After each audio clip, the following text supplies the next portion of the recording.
Hei og velkommen til denne praten med David Lynch, som vi har vært så heldige å fått med oss i dag, til å snakke litt om alt som skjer i Liverpool, resten av sesongen, nye ansettelser av managere, og hva som skal skje i sommer, og selvfølgelig dagens nyhet om at Richard Hughes er klubbens nye sportsdirektør. Setter pris på spørsmål fra alle leserne som har sendt inn, så vi skal komme innom en del av de temaene nå. Hi David, how are you?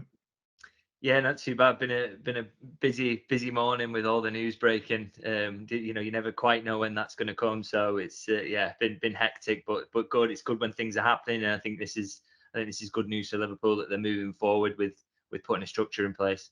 And we're talking about Richard Hughes, of course, the new sporting director.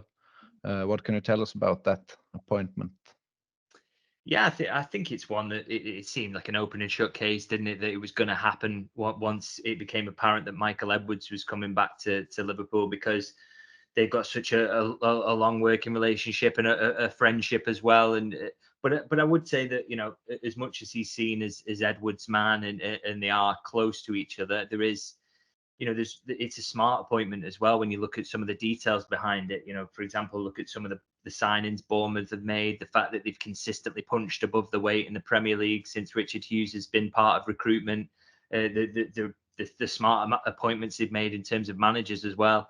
Not just Iraola this summer, but Gary O'Neill was a bit of a surprise appointment when he was made and did a really good job. And so they look like a really smart and well-run club, Bournemouth, that has punched above its weight. And that, as much as there's the link between Edwards and Hughes, I think that more than anything is the reason that Liverpool have appointed him, is because they think he's very, very good at his job and he's got a good track record. Do you know if he's been on the club's radar before the Michael Edwards returning as well?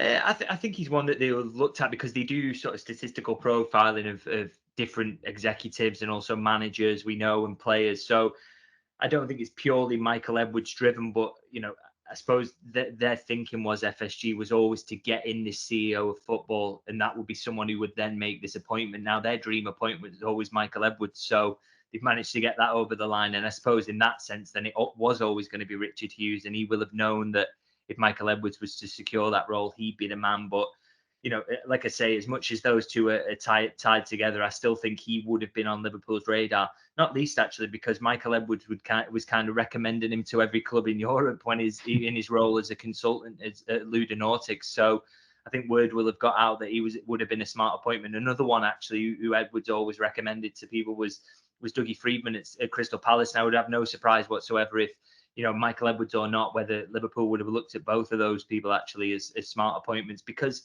their transfer record is a matter of public record, isn't it? Everyone can see that they've done smart business where players have ended up being worth more than they've paid for them and done a good job in terms of keeping Bournemouth in the Premier League. So yeah, I wouldn't be surprised at all if Hughes would have been on the radar as much as Freedman and any other sporting director who's done good work recently, really.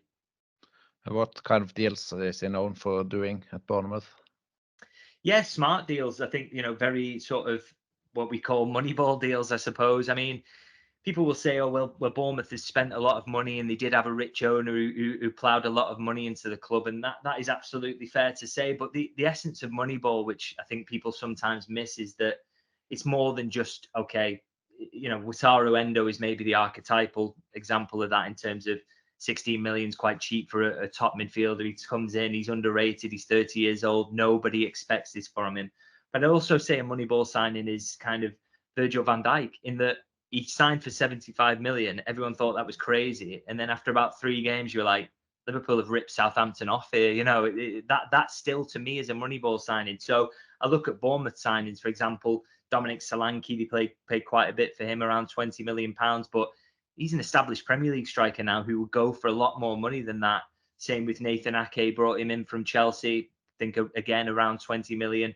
Ended up going to Manchester City for a lot more than that, so ended up being worth a lot more than they paid for him. And then sort of under the radar signings as well, in terms of, look at Philip Billing, not a lot of money paid for him, but a great player who's come in and been really established in the Premier League, and probably one I'm kind of surprised there hasn't been sniffing around from bigger clubs actually around him. So I think just smart signings, and as I say, Moneyball signings, which is, you know, as much as people don't like that tag and want Liverpool to get away from that, that's still exactly how they operate, is finding undervalued talents in the market and bringing them into the team, and also being able to identify what you need exactly in the team. And that is a key part of this as well. And Richard Hughes, I think, has shown himself adept at doing that.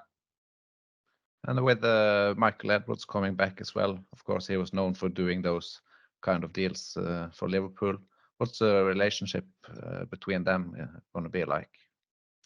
Yeah, well, they're described interestingly as kind of very different characters to each other in terms of, I think Michael Edwards a little bit more intense, a bit more combative was the word that was used to me, whereas Hughes a little bit more laid back. And so I think I quite like that idea that they're slightly different and they'll work together quite nicely in that way. Sometimes if you've got a bit of a clash of personalities or different personalities like that, it can work together really nicely. So, and also, I mean, they clearly get on well, don't they? Because they've known each other for years and wanted to stay in touch. So I think that bodes well for their working relationship. And they clearly think about football and how it should be played, and also how transfers should work in a very similar way. And I think, you know, if you're singing from the same hymn sheet and you want to do transfers in an intelligent way, which they both do, then I think it's going to be a productive working relationship. And of course, there's going to be another person working closely with both of them, a new manager. Who do you think that will be? Well, my take at the moment is still, you know, I still believe that Alonso is going to be the front runner, because, you know, people say, okay, maybe Amorim comes in more into the mix now, but I can't think really for a reason why that would be outside of maybe just sample size. I accept that Alonso's career, they don't have an awful lot to go off, but I do know, you know, with the depth of statistics and analysis they do, they'll have a really good idea of what his Real Sociedad B team was like. They'll know that this isn't a fluke and that he showed real promise there as well. So, you know, I think people see Alonso as the emotional appointment, but you look at the body of work he's done at Leverkusen, and he is the outstanding European young manager, isn't he? There's absolutely no question about it. So, you know, I think he will still be front of the queue, but I've no doubt Amorim will be in the running for what he's done at Sporting, overachieved relative to his budget, which is always what Liverpool look for in a manager. That's the way of measuring the. And Roberto De Zerbi is another interesting one in terms of, obviously his name gets mentioned a lot, and it's not going great for Brighton at the moment. But, you know, Hughes is known to be a big admirer of him. Actually wanted to appoint him at Bournemouth before they ended up bringing in Gary O'Neill. So, you know, I think that's a really interesting one that he's tied to De Zerbi and really admired him. But obviously, his targets will be different at Bournemouth to Liverpool. There's a better caliber of manager you can get, same with a better caliber of player, even though, you know, they did used to try for a lot of players Liverpool were going for. I think he can step things up, and I think, you know, he might have tried for De Zerbi at Bournemouth, but maybe you'll think Alonso is the better fit in terms of, you know, well, just look at what his managerial career has been so far, and so I wouldn't read too much into that, but I think De Zerbi will definitely be on the radar at least. Of course, the club kept the Klopp announcement quiet until, he declared it himself. So how much do we know about this process, and how much is the club keeping it a secret? Yeah, they're very quiet again. I mean, they really do like to operate under the radar. I think that's one of the things he said, didn't he, about FSG really like about Michael Edwards, is he keeps his cards close to his chest and doesn't leak things. So, you know, it's really it is difficult to get information out of Liverpool these days. And I think obviously as a journalist, that's not great fun. Everyone's really sort of sticks to being quiet around things. And but I think the one thing we can confidently say, and absolutely my sources back this up, is that this is when things step up now in terms of the managerial race. You know, Liverpool have been doing the homework, no doubt about that. All the analytics side of things and that element of it, that's absolutely been going on in the background. But now, in terms of firm approaches to managers, representatives, firm approaches to clubs, we can expect that to start to come further down the line now. I think that is, we're in the period now where that will start to happen, because obviously plans then need to be put in place for next season. And as much as, you know, I think Liverpool are trying to be respectful, say, to Alonso in terms of not approaching him while he's in the middle of a title race.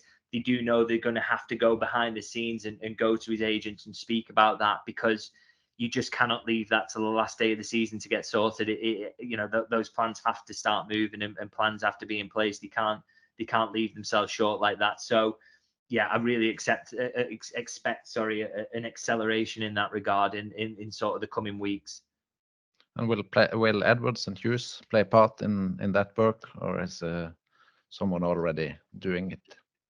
Well, the analytics stuff and the analysis, that's all going on behind the scenes with sort of Will Spearman and his team. They work with the numbers and looking at who's the best candidate that the numbers suggest. But in terms of pushing ahead with actually making the appointment, approaching the club, that will be in Richard Hughes' hands. He's going to be the one who takes charge of the managerial search. I've no doubt whatsoever Edwards will play a small role in terms of being leaned on for expertise and advice and how things should progress and what can be done. The whole FSG's whole sort of football portfolio is now in his control. So obviously this is as big an appointment as you can get inside of that. And so I've absolutely no doubt his fingerprints will be all over it. But in theory, this is Hughes's baby. This is the one he gets to take up and take charge of. So, with those two working in tandem, but in theory, more sort of Richard Hughes sort of taking the lead on that. Yeah. And of course, with Klopp leaving, there's going to be kind of a new structure because he has had so much power the last couple of years. I think he admitted so himself. So we got a question for one of our readers who want to know if Edwards coming back is related to Klopp leaving. Yeah, I've absolutely no doubt the two things are linked. I mean, you can make too much of the fact that that Edwards left because he wasn't happy with the power that Klopp was getting. I don't think it was a huge falling out or there was no fight or anything like that. But it was clear there was a clash going on, and that Jürgen Klopp was getting more power around recruitment, and that obviously, if you're the sporting director, you're just feeling undermined in those situations. So it was clear that those two couldn't kind of work together anymore. But obviously, Edwards has maintained really good relationships with FSG still, so they've had the ability to get to bring him back. But I've no doubt that unless Klopp was leaving, there's no way Edwards would be coming back into that role at the moment, because FSG were willing to give up this power to Klopp for good reason, which was, one thing I would say about that, and I always feel more comfortable if this is the structure that they're going for in terms of sporting director making decisions, like CEO of football ahead of that, and obviously then the manager, and they all work together. I'm more on board with that collaborative approach. But I would say that, in giving Jurgen Klopp power, I doubt they've got many regrets over that, because you look at the results on the pitch have pretty much sustained. They've still signed very, very good players. Recruitment has been absolutely fine. Endo has been signed in this structure. Alexis McAllister for peanuts relative to his worth. So Liverpool has still been able to make really, really smart signings in this time. So, I'd be wary of sort of saying, oh, well, it was a disaster to move away from Edwards. But equally, I would say I'm more comfortable in this structure. And I think FSG are more comfortable in this structure. And I think they think it's the best way to get, sustained results. They only broke away from that on the basis that they knew they had a genius manager at the helm who could do everything. That's going to change now. You're probably never going to find another Jurgen Klopp. And that's why it's kind of important this summer to get the structure in place and everything that goes with it. Have they started looking for new players as well for the next season?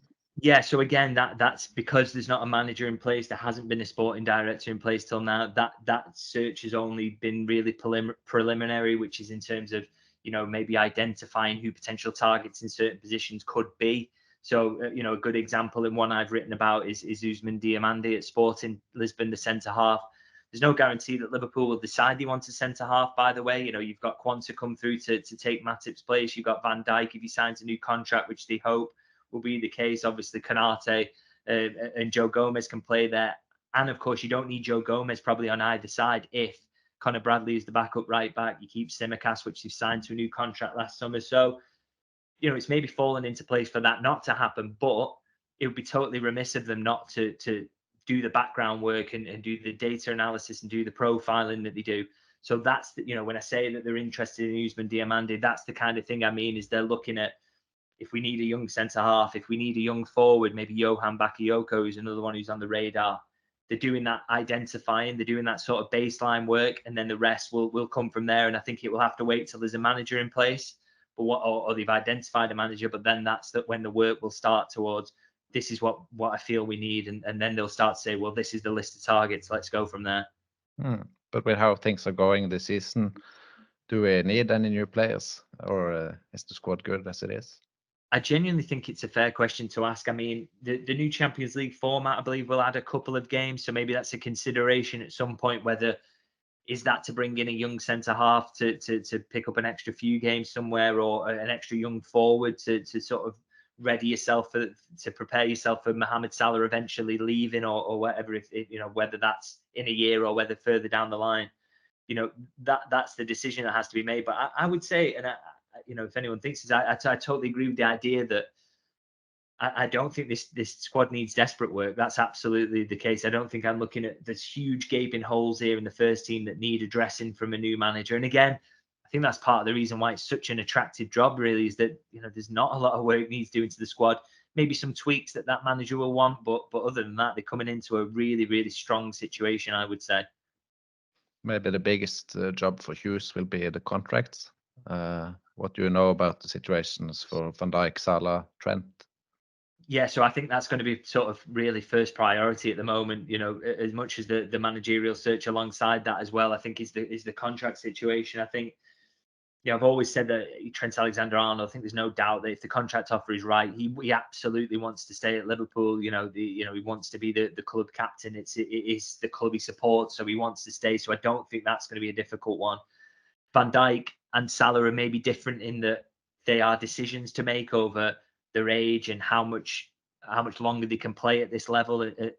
But I think less so with Van Dijk. I think there will be less concern around that because he's a centre half. The sort of demands on him physically are maybe less. And I just think, although he is quick still, and he probably will be quick for another couple of years, he's not wholly reliant on that. He's brilliant in every other element of defending, and I don't think he's going to completely drag Liverpool's back line, you know, deeper and deeper with it over the next couple of years or so. So he, again, seems like a bit of a no-brainer, and I think will get sorted. I think the trickier one is Mohamed Salah. You know, it seemed obvious, didn't it, last summer that, okay, they'll probably get one more year out of him, then they're going to have to sell him to Saudi. But the way that project has really soured and doesn't look anywhere near as attractive anymore, I think it's an interesting decision the players got to make. The problem there is that he's on huge money, and how much can you get in his next contract when you think that there's probably going to be some decline there. This is probably the contract where it does happen as much as he looks after himself. So that one's all about, can they find that compromise to make it work? Because I don't think he's going to want to go to Saudi yet. I think he's still playing at too high a level to want to go. But it's, as I say, it's that compromise. What Liverpool will help Liverpool is that the Saudi Pro League is not attractive at the moment, and that there's no obvious suitor who's maybe going to come in and pay big money for him at this point and pay him the contract he wants. So I do think that kind of helps strengthen Liverpool's hand, but I think that's the trickiest of the three negotiations, and really sort of interested to see how it goes. I actually wouldn't be that stunned at all if he was, out of any of them, was the one who he does another year and then leaves on a free maybe, and Liverpool sort of say that that's all they're willing to do at the moment. But we'll have to see how that one pans out. But I think that's the trickiest one. We have seen in the past that they're not afraid to let players leave on a free. So, yeah, because I think a big factor in that is that they pay pretty cheap transfer fees. For example, you know, Mohamed Salah, what was it, around 37 million, something like that.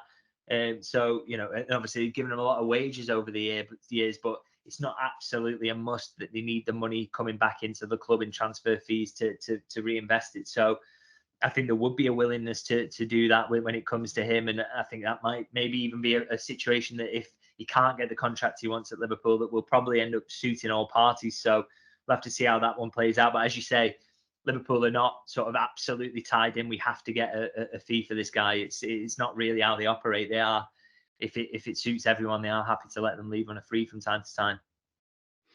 Anyone else you could see leaving this summer?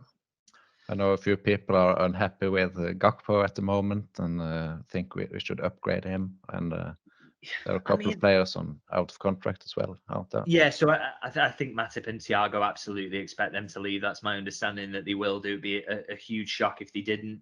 You know, injuries have sort of done for them really in the end, and a shame, but both brilliant servants. But yeah, in terms of other departures, I mean, tough really, probably not, which again is why I think there's no real sort of big holes in the squad. This is a big reason for it really, is that, you know, there's not really anyone you expect to leave. And on Gakpo, I mean, I'm a big defender of his really. I'm kind of surprised by some of the criticism he's got. I mean, he's essentially your fifth choice forward, and he's got 13 goals and 4 assists this season, which is crazy. It's crazy, isn't it? It's really good numbers, and it's not an absolute guarantee that you can get rid of him and bring in someone who will provide those numbers, because you're probably taking a gamble on someone. He's a top class international, and people forget as well that he's been a bit up and down this season, but he's played so many different positions, and you only have to think how good he was when he first come into.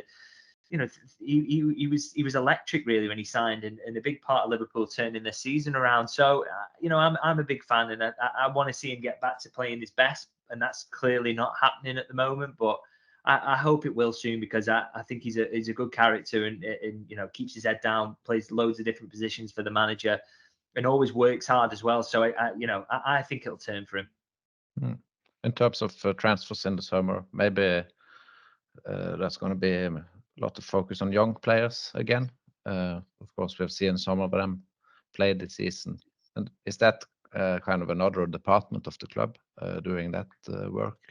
Yeah, in terms of signing, say to the academy, yeah. So it's something they've massively improved lately. I mean, the kind of the hand was forced in terms of they had to get better at this once Brexit came in.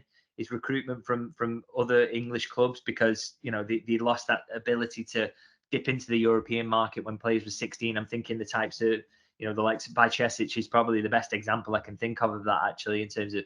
And also Ben Doak, even though he's British, he is Scottish, so they wouldn't have been able to do that move other than when they did it. So I think they've got better at that recruitment from within other clubs. So James McConnell is a good example, came in from Sunderland, I believe. Bobby Clark from Newcastle. They've massively improved that side of things, and I think you're already starting to see the benefits of that with those players coming through into the first team. And it is an area where they are going to have to keep being strong and fight enough interest from other big clubs in England, because that is, it's a way of getting bargains, isn't it? And Liverpool, what's helpful to them as they look to do that is that they've got a real pathway, and they can show, look what we did with James McConnell, look what we did with Bobby Clark. This could be you. We will tell you what the pathway is. And I think that's massively helpful for them to do it. And I think as you say, it will be a big part of the transfer business going forward. And in the shorter term future, let's talk about the rest of the season and start with the match on Sunday, which didn't go to plan. How do you think the defeat at Old Trafford will affect the rest of the season? Yeah, I hope they can compartmentalize it and sort of forget about it. Maybe going away for an international break and focusing on that for a bit will allow people to sort of just get it out of their minds immediately. And I think, look, I'm sure the manager will have made this point to the players as well, that it's a disappointing defeat. Probably the most heartbreaking defeat you can have is to be winning at Old Trafford in extra time and then losing literally the last seconds. That's as bad as it gets, really. But look, it's just very much a consequence, isn't it, of the fatigue and the amazing things they've done in the build up to that. Or as far as I'm concerned, it was, they played, 9 games in 30 days, I believe. Now, Manchester United have played 6 in that time, and they'd also had 2 full week breaks in the build up to this game. So, that makes a massive difference. And it was clear that Liverpool were out on the feet at the end of that game. If they could have just hung on and scraped through without conceding that late goal in normal time, they would have won the game, and you probably would have said deserved to as well. So it's just one of those things, isn't it? When you've come through that period, 9 games in 30 days, you've won 7 of them, you've drawn 1, and it was with Manchester City, who were the champions, and you've gained a major trophy in that time, and all with having an incredible injury crisis going on. That is a remarkable achievement. So I'm hoping that, look, the FA Cup was probably the lowest priority of the remaining trophies. They've missed out on 2 games now that they won't have to contest in that competition. They're getting players back. It's like a fresh start after this international break. Go and win the league and the Europa League. That's the challenge. And I think that, these players have shown themselves adept at sort of shrugging off disappointments very, very quickly. So hopefully they can put in a sort of statement performance against Brighton and then go from there. And in terms of injuries, we're in the international break now. Hopefully get some of the players back. What do you know about that situation? Yeah, so obviously Gravenberch was back in the squad at Old Trafford, so that's a boost. And Curtis Jones will be back in the squad for Brighton. I think he was kind of touch and go for Old Trafford, really, quite close to having a chance, but he will definitely be back for Brighton. That's the expectation. And then beyond that, we think the week after that, Trent Alexander-Arnold and Diogo Jota. I think Jota in particular is a huge boost to be that soon. That's sooner than I expected at all. Thought maybe more mid to late April. So he's very soon. And then maybe just Alisson Becker just slightly after that, or maybe sort of similar week. So, picture is really clearing up really in terms of the injuries, which is fantastic news for Liverpool, because this just makes the squad stronger. It makes it easier to win games late on. It makes it easier to rotate through multiple competitions. And it just makes them stronger for this run-in, which is, they've done really, really well to get themselves in this position.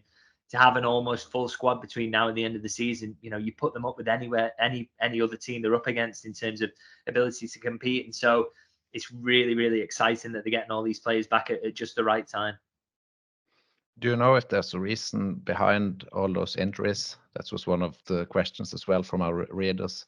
Anything in the medical department or training load or something that's behind all those injuries? Yeah, I think it's very much the style of play that Liverpool play is a huge factor in it. I think if there's one thing that, maybe out of order to say this, but I think is the one thing Liverpool won't miss about Jürgen Klopp, it's maybe this, because I think that the two things are just intrinsically tied, and it feels like they've had an injury crisis basically every season that Jürgen Klopp's been here. And I think that is absolutely no coincidence that they play the most intense brand of football.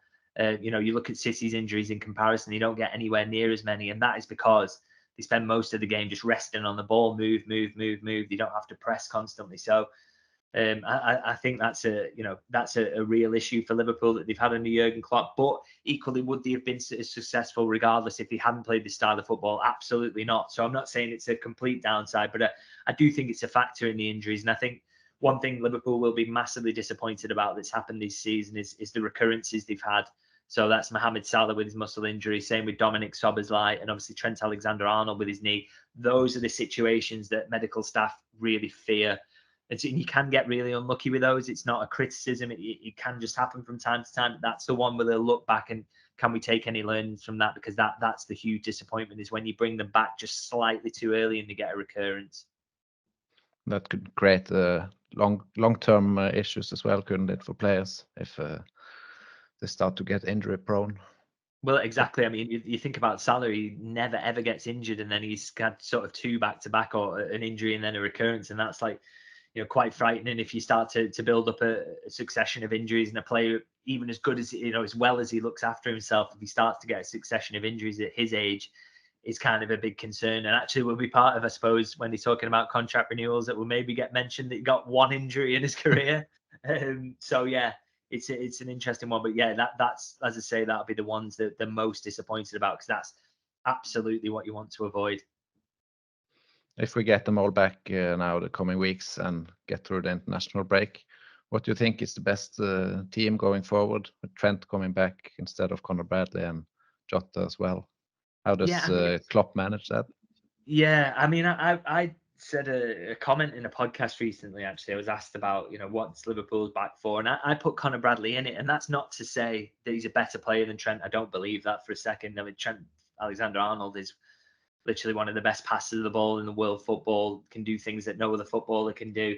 But I do think going forward, there's maybe a case to bring him into midfield in the long term, at least. And I think, but what I will say alongside that is that that's probably a decision for the new manager to make. So I think going forward between now and the end of the season, we won't see that. I think Trent will be the starting right back, but I think Conor Bradley's done well enough, and I think Trent wants to play in midfield enough that maybe that's something the new manager will look at. But yeah, in terms of starting 11 going forward, I think, look, I'd start from the back and go forward. I think Alisson, Trent Alexander-Arnold, Konate, Van Dijk, Robertson for me over Joe Gomez, I think, on that side. In midfield has to be Endo with the way he's played, doesn't it? I think he's just nailed on a starter there. McAllister, absolutely, maybe Liverpool's most important player at the moment.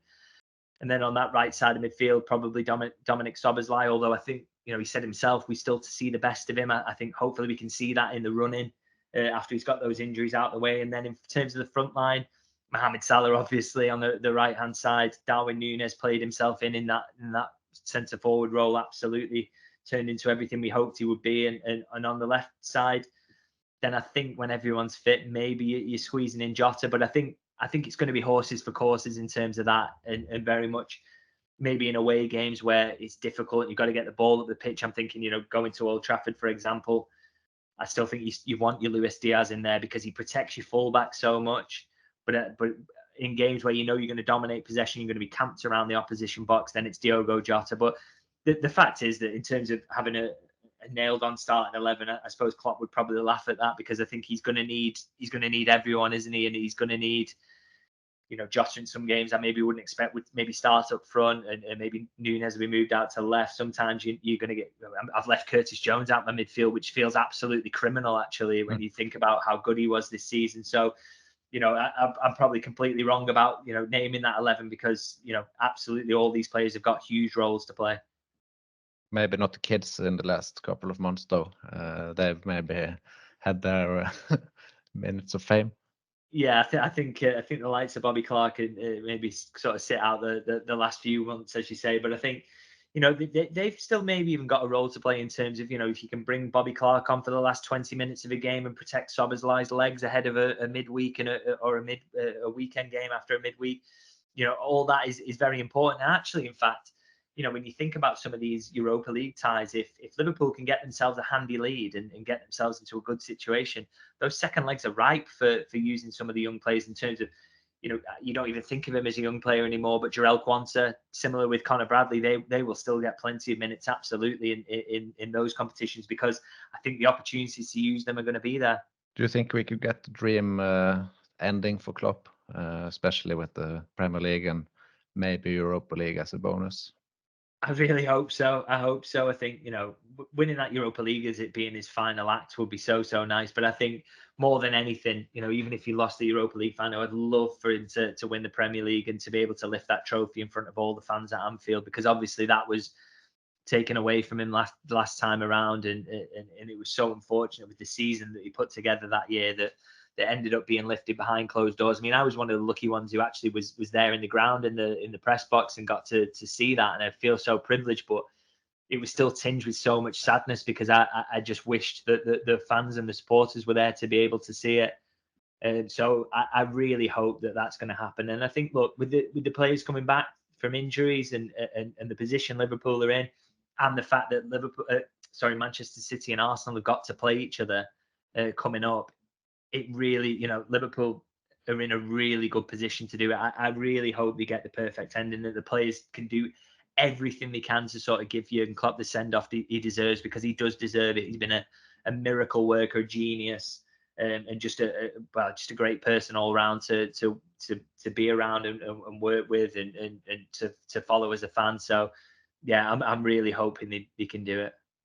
Are you gonna miss Klopp as a journalist?